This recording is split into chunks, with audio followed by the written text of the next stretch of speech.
Applying for your OPT could be a long and confusing process, but it doesn't have to be. In this video, I'm going to show you how to apply for your OPT in 5 simple steps in a quick and comprehensive manner. I'm also going to share with you a free PDF guide containing the steps to applying for your OPT and also containing relevant links to resources that you're going to need during your application process. Coming right up.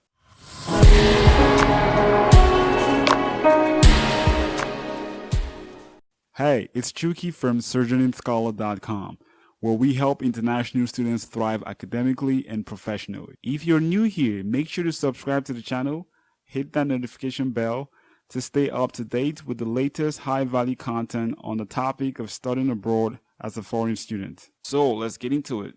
The Optional Practical Training, or OPT for short, is a work authorization given to foreign students before or after the completion of their studies.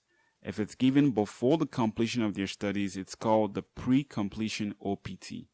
And if it's given after the completion of their studies, it's called the post-completion OPT. Now, for this video, I'm only going to be talking about the post-completion OPT, which is the OPT that foreign students apply for shortly before graduation. So, if you're going to be applying for your OPT within the next 12 months, you want to make sure to watch this video through to the end because I'm going to share with you some really helpful tips to guide you along the way. Step number 1 is preparing your supporting documents. These documents include 2 passport colored photographs, a copy of your biographical page of your international passport, a copy of your most recent F1 visa, a copy of your most recent electronic I-94, and any previously issued employment authorization documents that you've received. There are specific requirements for your passport photographs. Most importantly, it needs to be taken within the last 6 months at the time of submitting your application.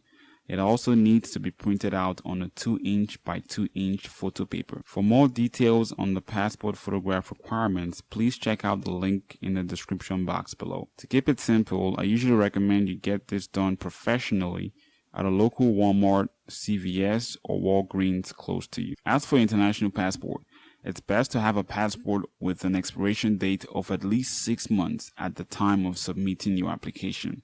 This would significantly eliminate any chances of your application getting rejected because of an expired passport.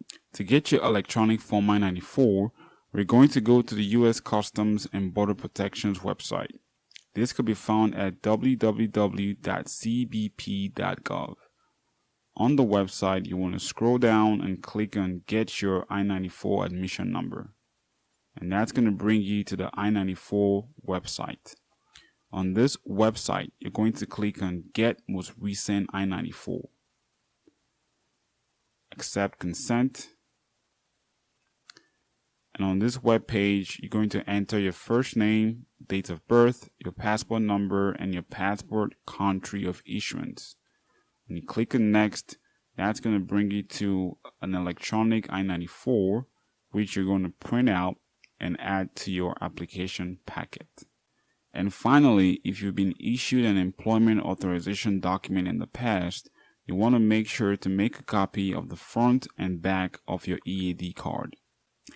Step number 2 is selecting an employment start date.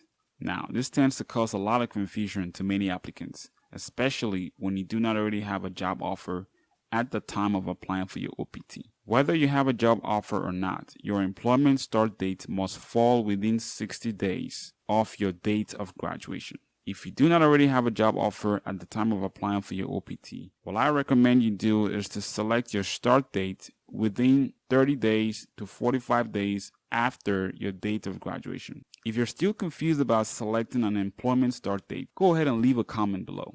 Step number 3 is preparing your Form I-765. Now, this form could be downloaded from the United States Citizenship and Immigration Services website at www.uscis.gov/I-765. On this page, you want to scroll down and download your Form I-765.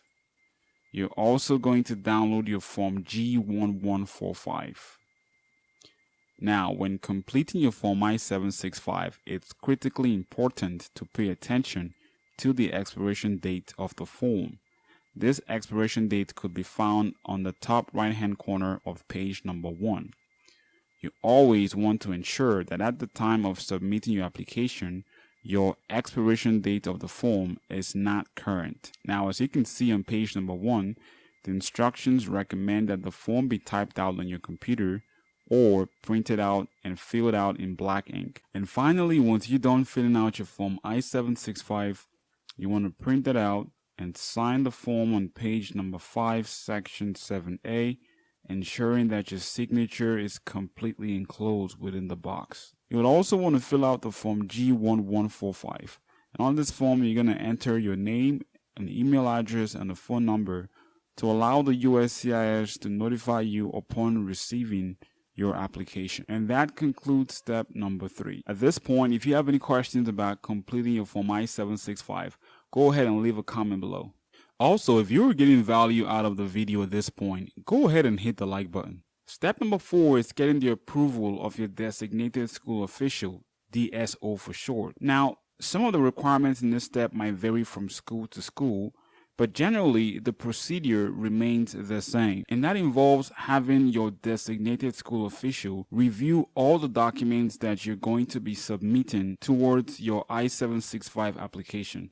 In step number 4, your designated school official will review all your supporting documents from step number 1, your completed and signed Form I-765 from step number 3, and might also require you to provide an official transcript from your registrar showing that you are on track and also in good standing to graduate. You might also be required to provide a graduation letter from your department confirming that you're also on track to graduate. You might also be required to complete an OPT request form with your international office. On this form, you're going to enter your employment start date as discussed in step number 2. Upon the successful review of your application, your DSO will provide you with an updated Form I-20 endorsed on page number 2 for your OPT. This OPT endorsement will have the employment start date of your choice. You should review your OPT I-20 carefully for any discrepancies before signing on page number 1. In step number 5, you'll be preparing and mailing an application packet to USCIS. You should note that USCIS must receive your application packet within 30 days from the date your OPT Form I-20 was issued. In step number 5, you're going to assemble the following documents: all your supporting documents from step number 1, the completed and signed Form I-765 from step number 3, a copy of your signed OPT Form I-20 from step number 4, a payment for the I-765 filing fee in the form of a check or money order, and finally, a completed Form G1145 that's going to be clipped to the first page of your application packet. To find the current filing fee for your USCIS application, you can visit the USCIS website at www.uscis.gov/fee calculator. And on the web page, you're going to select your form. In this case, it's going to be the Form I-765. You click on Next. And here you're going to enter your age at the time of filing your application. You click on Next. Your reason for filing here is going to be your permission to accept employment. Your filing category is going to be foreign students. And under foreign students, you want to select C3B if you're filing for your post-completion OPT. And when you're done, you click on Calculate. And here, as you can see, our fee for the I-765 is $410. I should also mention that this current filing fee of $410 is set to increase to $550 starting October 2nd of 2020. And finally, depending on your current location, you're going to be mailing your application packet to a USCIS lockbox facility in either Dallas, Texas or Phoenix, Arizona. The link to this webpage showing the USCIS lockbox facility can be found in the description section below. Once you have found the designated lockbox facility for your state, You want to go ahead and mail your application to the correct address, requesting tracking information from your courier service provider.